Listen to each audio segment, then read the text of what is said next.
Hey, what's up, everybody? How you guys doing? I apologize for that, man. I was actually getting in the groove here, man. I'm listening to some music and enjoying life right now, man. Life is good. I'm happy. I hope you guys are happy too. So happy football Monday to you. Hope you guys enjoyed your weekend of college football, high school football, and of course NFL football. So I'm back. This is Theo. Just in case you guys don't know who I am, this is TD Loves Football podcast. It's a little thing I'm actually doing for myself as a hobby, and who knows? Let's see where it actually takes me in the future. But yeah, man, I'm actually living life and enjoying everything. I'm sorry, I had to kind of check one of my cables there. So, but yeah, it's been fun. We're actually about halfway through the college football season and almost half. Well, once everybody play 8 games, we're pretty much halfway done with the NFL season. But I got a couple things to talk about today. Matter of fact, this how are you guys doing? Let me know in the comments down below, or just shoot me a direct message. However, you guys actually getting this information. If you're watching on YouTube, just drop some comments down below. Let me know what's going on. But you know what? I actually found out just before I get to talking about football here. I actually found out I kind of like Twitter. Twitter is actually pretty fun. I like it better than Instagram right now. Instagram, you gotta have like always put up a picture and you know, something weird. I don't know. To me, that kind of takes too much time to actually do that. But in Twitter, man, I can just kind of just type away at that thing. And if I want to add some pictures on there, I can actually do that. It's really easy to add gifs, gifs, however you pronounce it on there. It's really easy to add those on there, man. And some of them are actually pretty cool. So I know a couple of Steeler fans actually found me on Twitter watching the Steelers and Chargers game last night, and it was actually pretty cool because I was like, this that Mike Tomlin face is actually perfect for this moment. Let me go ahead and put that in there. That was actually pretty cool. So call me weird, call me whatever you want, but I do use social media, but I really never use Twitter. But it was actually pretty fun to actually kind of do that. So yeah, that was actually pretty cool. But yeah, about my singing in the intro there, that was something different. Like I said, I actually I use it today to kind of get in the groove. I'm actually pretty happy. Me and the missus, we kind of enjoyed ourselves today, having a laugh and dinner. I'm sorry, lunch and all that good stuff. So just in a good mood, and I like to sing. So I may not be. I'm probably a horrible singer, but I don't care. It's fun. I like old school R&B. This new stuff. Yeah. All right. So enough of that rambling. Let's get right into it today. Whew. Matter of fact, hold on. You gotta make sure you can actually see that. So if you're watching this on YouTube, you see the Tennessee Titans. I'm a fan, huge fan. I've actually made this known in my other videos. I am a huge fan of the Tennessee Titans, and I really appreciate the things that Amy Adams Strunk has actually done for us in the last couple of years of actually trying to get this organization moving in the right direction. We really need that. So a few years of just kind of being mediocre and not a lot to actually cheer about. So a lot of issues going on. So I'm really glad she's actually decided to step up and actually clean up some of these things that are actually going on there. But this is gonna be really tough for me to kind of address how I actually feel, what I'm actually thinking um, about my Tennessee Titans. So, um, because I'm really hoping one day I can actually at least meet Amy Adams Strunk and shake her hand, just tell her thank you for actually investing the time into the organization that I actually love. So it means a lot. I really wish I could have been in Nashville for the draft this past season. I'm sorry, this past April. That would have been tons of fun. I would have really enjoyed that. But oh man, 16-0. Denver beat us yesterday 16-0. And I've been going back watching film, um, trying to figure out what's actually going on with my team because I want to know. I don't want to just kind of be like, oh, well, they're just suck and let's just blame Marcus Mariota for everything in the world. No, no, no, no. I don't want to do that. I don't want to do that. I want to actually understand and say, okay, this is what's going on. This is why we're struggling. And I actually like Marcus Mariota. I really do, which I'm pretty sure three-fourths of the fan base actually really like him. He's a very upstanding guy. He hasn't done anything to get in trouble. Hopefully, nothing ever comes to light about that. And I mean, he's just a really likable guy. So you can't help but want to root for the guy. But when it comes to the play on the field, that it breaks my heart because at this point, I gotta be honest. He's just not getting it done. And he actually said it himself yesterday in the press after game press conference that he let the team down. He did not perform up to his standards. He actually threw his first two interceptions yesterday of the season, which is weird. And he's I'm not sure if he's not seeing receivers get open. I'm not sure if he's just hesitating and don't trust his arm or something. I really have no answer for it, but I really wish I did. Um, he he was actually looking good, and then he just lets me down. And honestly, I'm at a point now where I can't really defend him. He's, in my opinion, right now.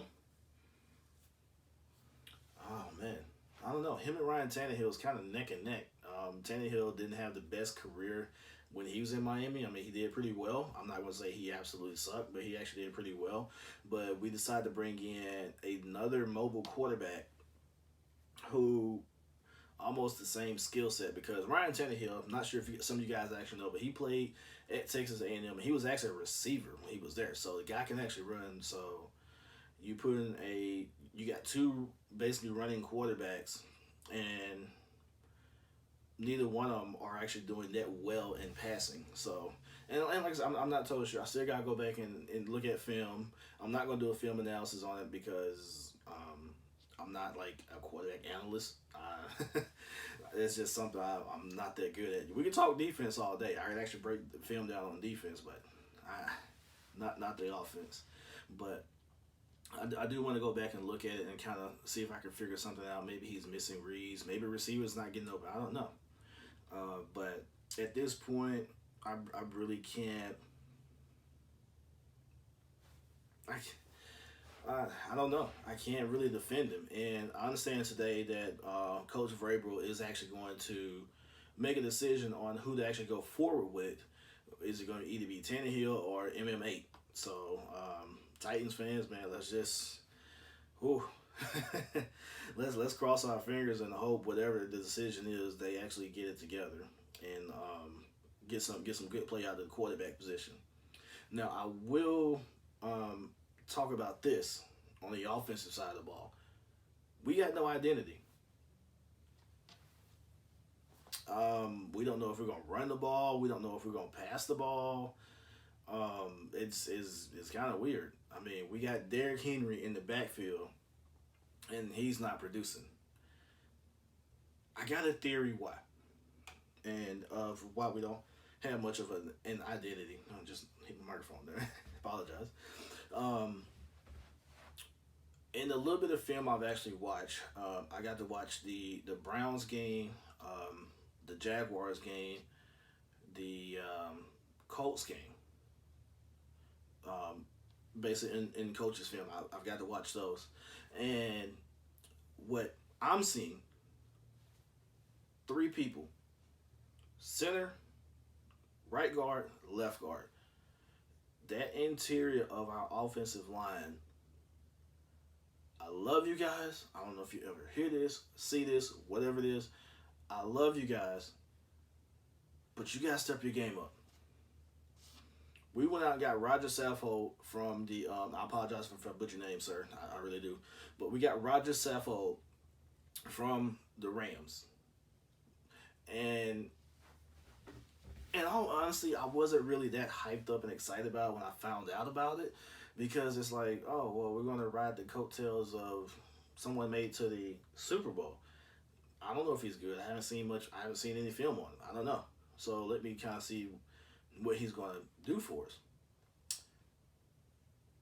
Not impressed. Not impressed at all. Minimum in those 3 games I've actually watched, he's been basically ran over or bull rushed something at least 3 times a game. He's on his backside twice a game. You can't. That's not gonna get it. I don't care what level of football you're playing. That's not gonna work. Now he's actually came out and said in an interview. I want to say it was after. I want to say it was after the Bills game. After the Bills game, that he knows he hasn't been playing up to par, and he's upset with himself. So I commend him for that. Brother actually realized, hey, I'm not playing well. I can actually play better. Let me go play better. I seen the highlights from yesterday, and still no improvement. If anybody who played on the offensive line can actually look at that and tell me what's going on, I don't know if it's his feet, his just hands. I don't know. Let me know. Let me know, because man, I would like to get that out there to him or to someone who can get it to him, and let's help him out. Because like I said, I love my team. I want my team to do good, but I do want to point out the things that we're actually doing wrong, so we can correct them. That's what a coach does. I try to think like a coach. When I was a kid, I wanted to be a coach. I always told my dad, hey, once I'm done playing in the NFL, I'm actually going to be a coach. I want to come back home and actually coach. Haven't done it. Life has a funny way of working out, but yeah, that's something I actually want to do. So, but yeah, our offensive line just and like I said, it's what I've been noticing. It as a unit as a whole, they're not performing as a unit as a whole, but the people who make the most mistakes is Roger Saffold, Ben Jones, and whoever we plug in there. I want to say it's Spain, if I'm not mistaken. I'm drawing a blank here, but left guard, center, right guard. Gotta get it together. Gotta get it together. It's unacceptable. I really hate waking up and super excited to see my team play, and we stink. that bothers me. This is coming from a guy who knows what it's like to lose. It sucks. I hate it.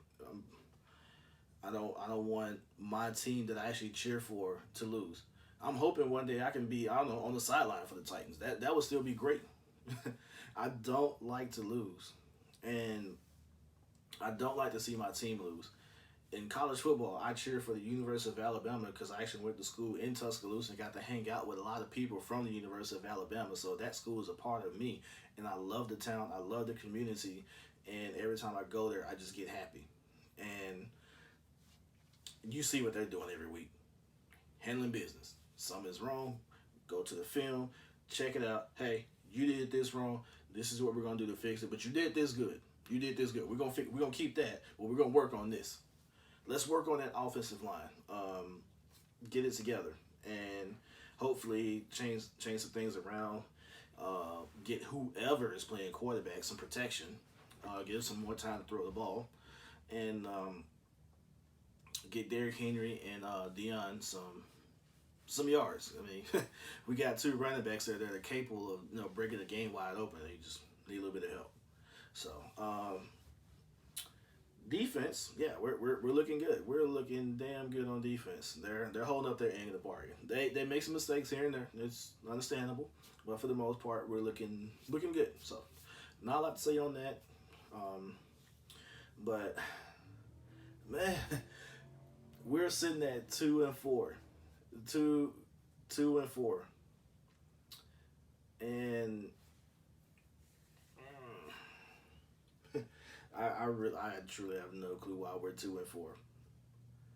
I went into this season after Andrew Luck retired, and the Texans lost their starting running back, and thinking, oh wow, we're going to be able to go, win this AFC South. We are tied last with the Jacksonville Jaguars in the division. Texans are sitting at 4-2, and I want to say the Colts are 3-2. If I'm not mistaken, I think they had like a bye week or something like that. But yeah, we're actually sitting, dead last. That's not good. I don't like it. Even though we're tied for last, but I still don't like it. It's just unacceptable. So I don't know if it's coaching. I really don't. I understand everybody's pretty young right now, as far as the coaching staff goes. I got faith in them. I'm not throwing in the towel. I'm not gonna do. I'm hoping he doesn't do a Jason Garrett and not pay attention. Not watch film and end up losing the team. I really hope that doesn't happen. But we're gonna. I'm still gonna ride my team, and we're going to hopefully get things changed around. I'm really hoping so. But we're gonna do this for the boys. We're gonna tighten up, and things are gonna get better. I got faith, and I hope you guys don't let me down. All right, so, whew. Oh, that one. I don't know how that came out, but I hope you guys understand how I feel about my team and how I want them to do well. I just, mm. um, all right, so let's stick with the NFL. I'm looking at my notes here, so if you see me look down, looking at my notes there. Next up, I was supposed to be talking about some college football, but man, let's keep it in the NFL. And let's talk about them Dallas Cowboys. Oh my goodness, man.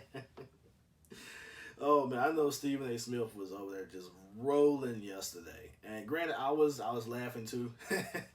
Because I don't know, sports is fun to me. All right, so before I get in there, I just want you to understand that I cheer for the teams that I cheer for, and I make fun of other teams.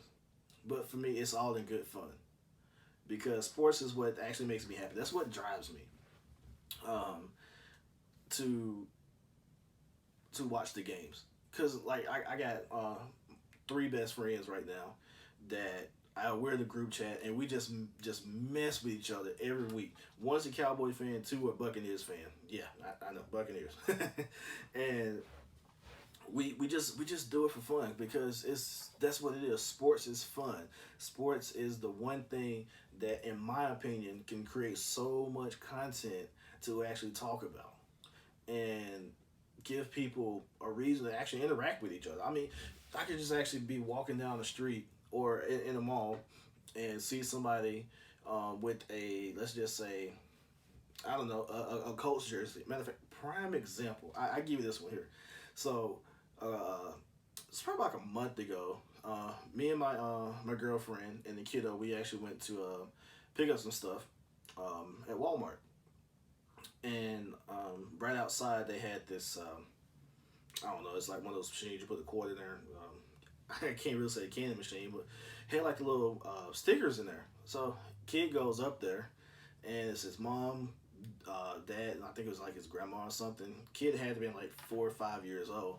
So he's like, "Oh, dad, let me get this sticker over here." So puts a cord in there, turns the little thing, out pops the Dallas Cowboys sticker. Kid instantly put that thing back. I don't want that. And I'm just kind of like, whoa, like what's going on here? And Dad's kind of laughing. He's like, yeah, we're a Texans fan, but we don't mess with the Cowboys. And to me, that was like the funniest thing in the world, just because it's like, hey, I agree with you. I'm a Titans fan. I don't support the Cowboys. Hey, that's pretty funny.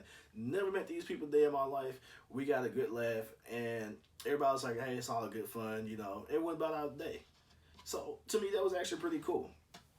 And I feel like that's what sports actually bring, at least to me in my world. That's what I actually like. So yeah, me mess with the Cowboys right now. Don't get butt hurt. Don't get upset and try to, oh, this guy's just horrible. It's all in good fun. I just like to talk sports, and mainly I like to talk football. So that's why I said in my name of my brand, TD Loves Football. I love it. Love everything about it except for the Antonio Brown situations. But yeah, so the Cowboys lost to the New York Jets yesterday. And watching that, I was actually shocked at how, I don't know what's up with the Cowboys, man. But I know they were riding a hype train that I personally didn't agree with. But they do it every year. Hey, we're going to the Super Bowl. Oh yeah, we're like the greatest team in the world. Yada yada yada. No no no no no. That's nah. You guys are going to do the exact same thing that you do every year. Now, before I actually get kind of into that, I want to talk about a couple of things here. The Dallas Cowboys started the season 3-0.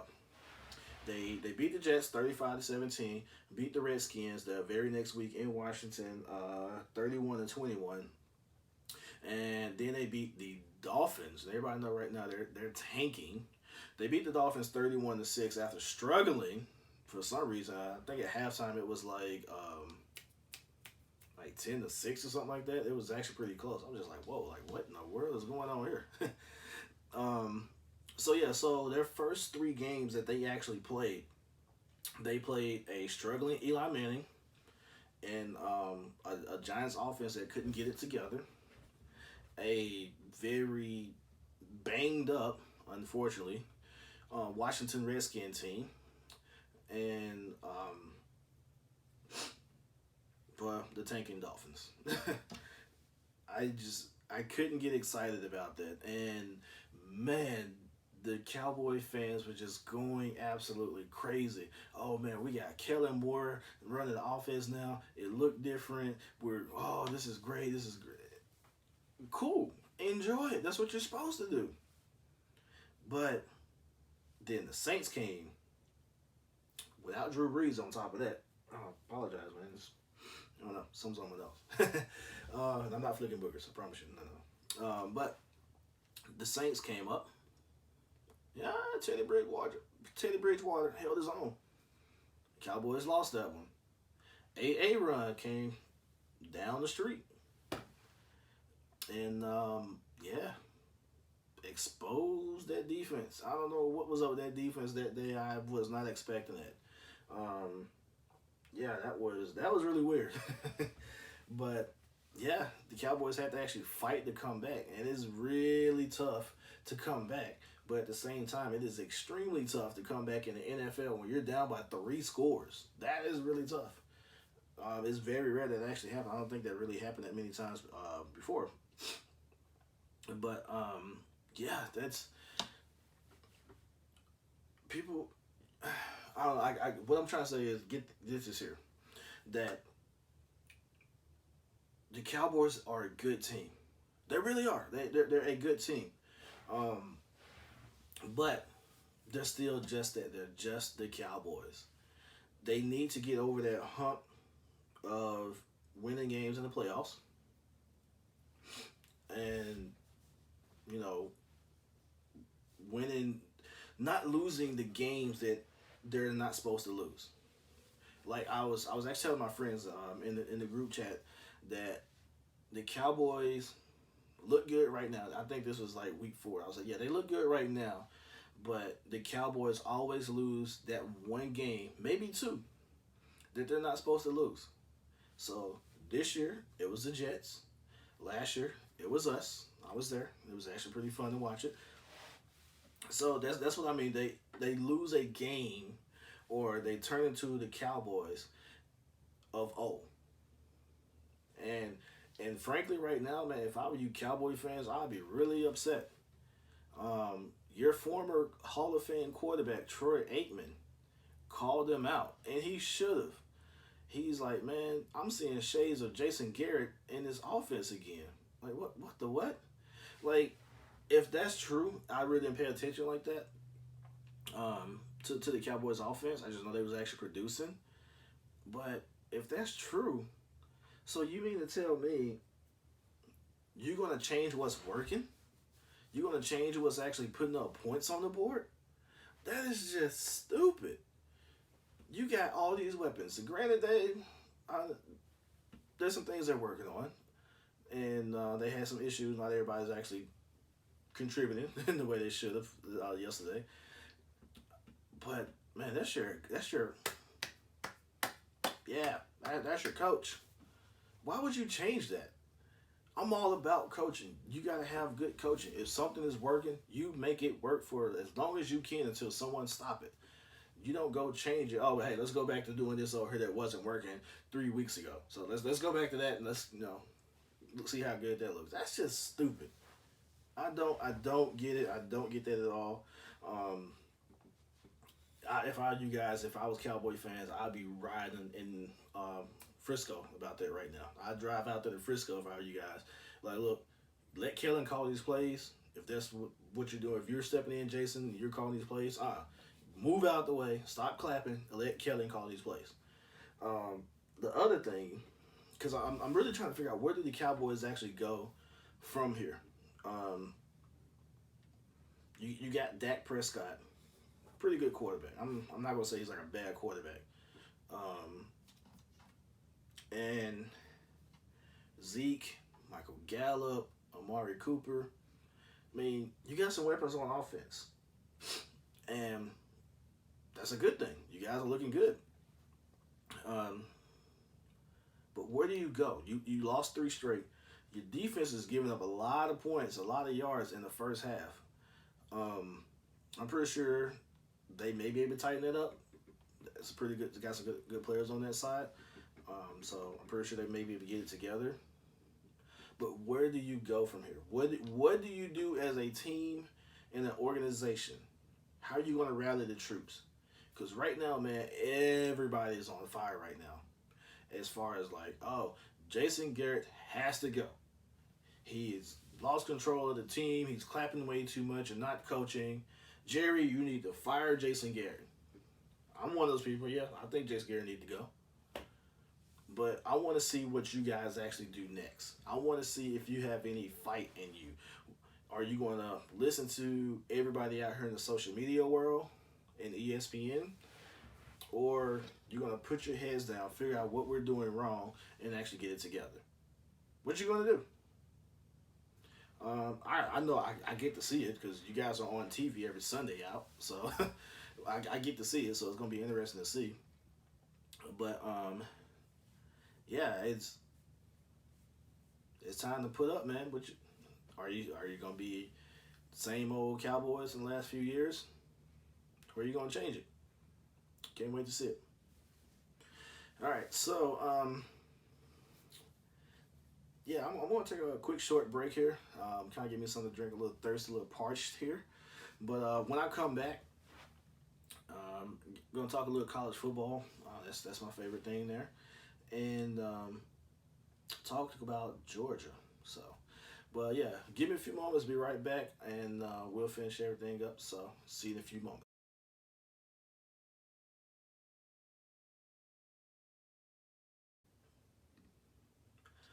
All right, and we are back. Feel a little bit better, man. I had to go get a little bit of lemonade, so kind of get my throat and everything back together. But so, all right, so yeah, let's get right back in this football talk here. All right, so let's go on to the great game of college football, and wow, before I get to talking about Georgia, and that debacle that actually happened Saturday, let's talk about Wisconsin. Oh my goodness, man. Look out, college football, man. Wisconsin is on a tear right now, and Jonathan Taylor is leading the way. The guy's actually performed pretty well this season. He's actually up to, I think, like 14 touchdowns or something like that. Let's check here. He has, 14 touchdowns, man. 129 carries, 825 yards, averaging 6 yards a carry. That's amazing, man. That's pretty good. I really like seeing, um, him doing well. So that's pretty cool. But that defense, man, they are playing lights out right now. So for you guys who don't know, Wisconsin right now is sixth in the nation, first in the Big Ten, on the west side. Listen to this. Listen to this. USF beat them 49-0. Central Michigan 61-0. Khaki Pants, the Fighting Khaki Pants, beat them 35-14. Beat Northwestern 24-15. Closest game of the year, by the way. That's their closest game of the year. Kent Beat them 48-0 and just actually demolished Michigan State 38-0. That is crazy. In 4 of their 6 games that they played this year, they have yet to give up a point. I love seeing good defense. I love it. I don't care who you're playing. They're on the schedule. You still got a job to do. Go out and do your job. Beat them, leave, no doubt. And this is exactly what they've been doing. So kudos you guys out there in Wisconsin. And also, man, I see like the funniest tweet today. There was a the Wisconsin football social media program actually put it up, and there's a dog actually in a box just kind of just rocking, just kind of bobbing his head, just enjoying whatever he was listening to, and they added the jump around. For you guys who don't actually know, you should actually look it up on YouTube. Man, if I can one day, I hope I can actually go out to Wisconsin and actually do the jumper. I think they do it like going into like the fourth quarter, if I'm not mistaken. But I actually got to do it a couple years ago, back in was it 2013, 2014. Wisconsin came out here to play Alabama, and my seats were in the end zone, kind of like right in that divide where you got like Alabama on one side, Wisconsin on the other side. And they played the jump around, and I mean the whole stadium. It was probably like 90,000 of us in there just doing the jump around. That was so fun, man. I love it. I love it. That's why I love college football, because you got crazy things like that that actually kick off in at games, and so it's tons of fun. So I hope I can actually go to Wisconsin one day, actually watch a game out there, and actually participate in the jump around at their home stadium. So I'm one of those people. I like to travel. I like to enjoy the traditions of the game of football. So yeah, look out, college football world. Wisconsin coming for you. They're moved up in the top 6. So can they play spoiler? Can they maybe slide on in that playoff talk? They got Illinois. This week they got Illinois, so they're probably a dub for them, because Michigan didn't know what to do with them. Then after that they got Ohio State. Might be a loss. I don't know. I'm pretty sure it probably will be a loss. They play in Ohio State. Then they got Iowa. I think they'll beat Iowa. They'll beat Nebraska. Beat Purdue, and probably beat Minnesota. So at the most, I can see them going 11-1, but realistically, let's say 10. They'll probably finish 10-2. I hope they don't. I hope they finish undefeated. I hope they take Ohio State. That would be nice, because they're scaring me right now. But yeah, look out for Wisconsin, man. Those guys are playing with their hair on fire on the defensive side, and Jonathan Taylor is backing them up by scoring touchdowns. So, all right. So, with that being said, man, let's go back to my neck of the woods where I was born and raised in the Southeast, watching that good old Southeastern Conference football. Georgia.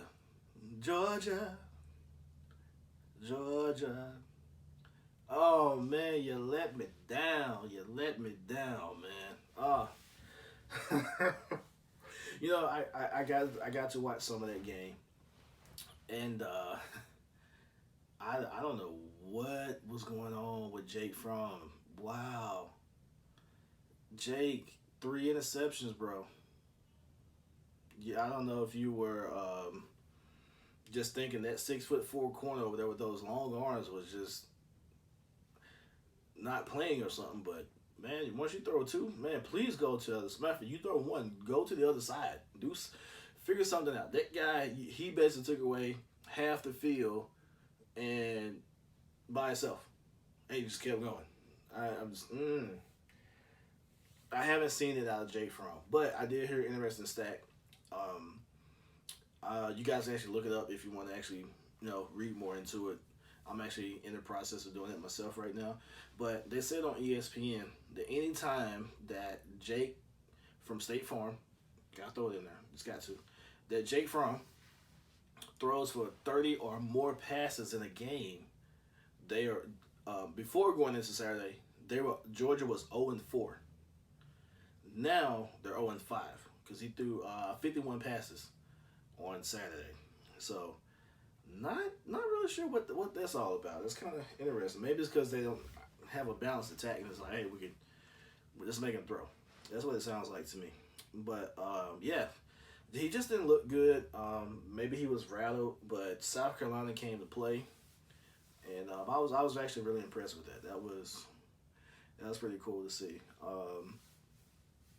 But my issue with this whole Georgia topic is now mind you, I got friends in Georgia. I love you guys. Just so you know that this is just me coming from a kind of like with my Titans. It's pretty much the same situation where, hey, we're gonna ride this hype train. We're actually good. We're elite. We're gonna play tough, but we're gonna let you down when it really matters. That's basically what it seems like. And bad enough they already got the Atlanta Falcons actually doing that year in and year out.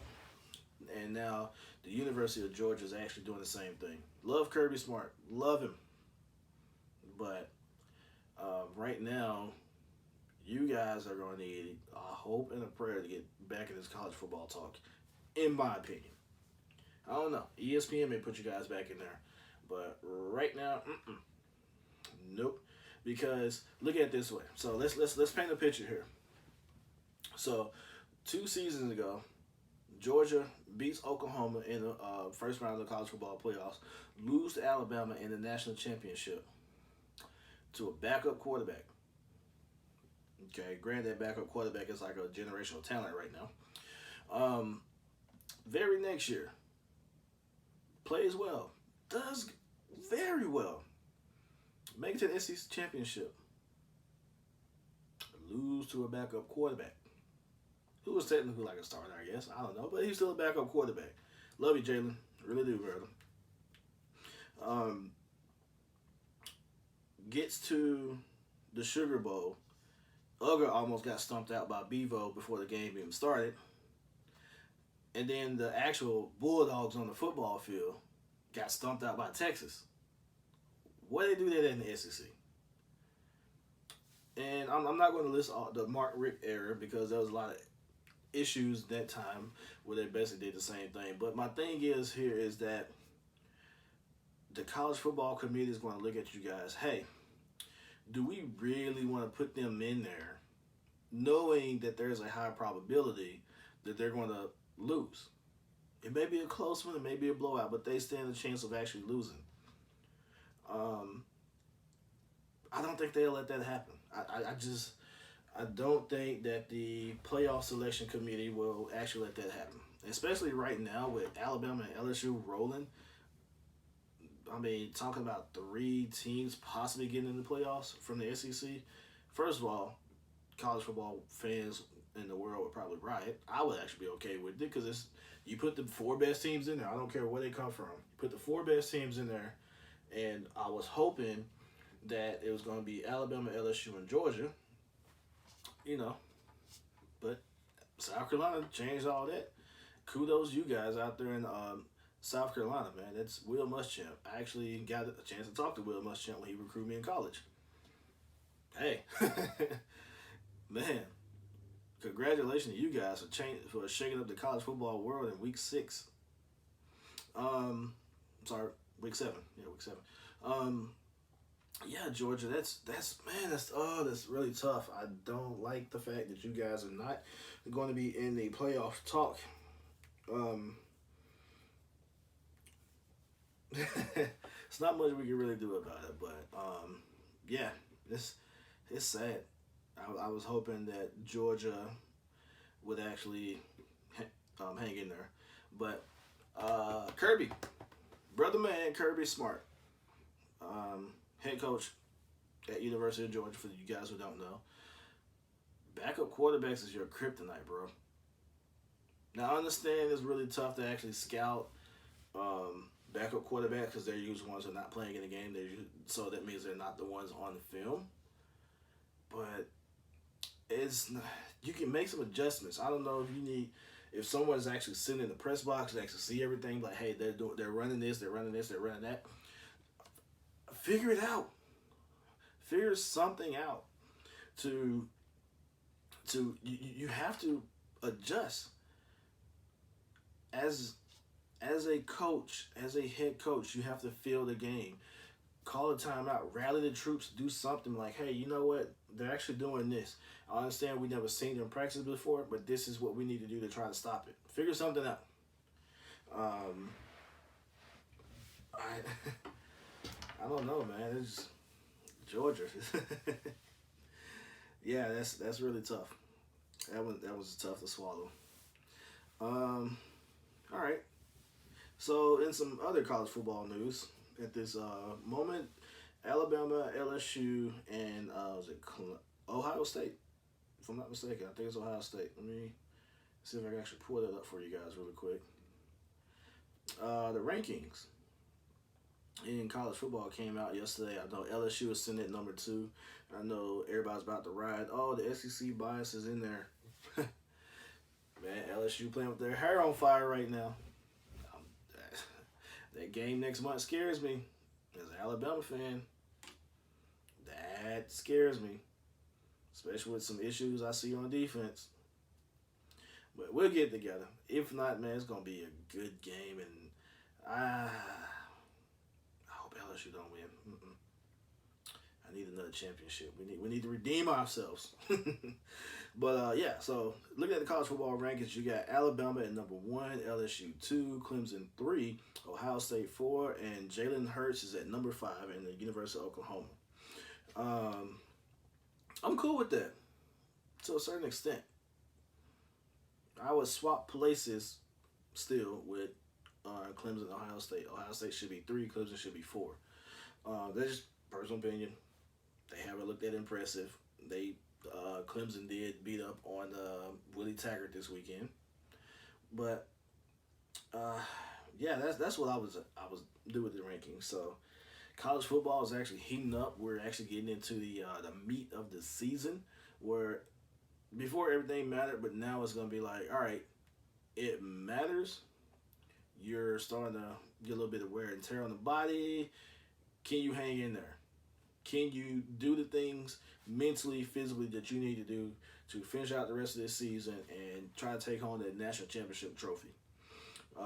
As an Alabama fan, I like my chances. I hope we do well. Got a great coach who can make some things happen, keep the players focused. LSU scares me once again. I think they can probably win it with that squad they got over there. I really like that defensive line they got. Ohio State scares me because they're playing with their hair on fire with a young coaching crew and Justin Fields at quarterback, Heisman Trophy candidate. Clemson is Dabo Swinney. Those guys still winning, so not much you can really do about it. And then you got Oklahoma sitting down there at number 5. So that could be interesting. Then I'll say Wisconsin at 6. So no one's going to win out because somebody got to lose between Alabama and LSU. But I don't know. I think those top 6 can probably hang on to it, honestly. I think by the end of the season, they'll probably still be the same top 6, maybe in like a different order. So that could potentially give the playoff committee something to talk about. But, yeah. So, tell you what, guys, man, I want to wrap it up here. It's been great talking to you. I really do want to thank you guys for actually coming out and listening to my podcast on whatever you listen to, Spotify. I'm actually going to try to see if I put it on SoundCloud this time. And Apple Podcast. And if you're also checking me out on YouTube, I really do appreciate it. You get to see this lovely face here. No.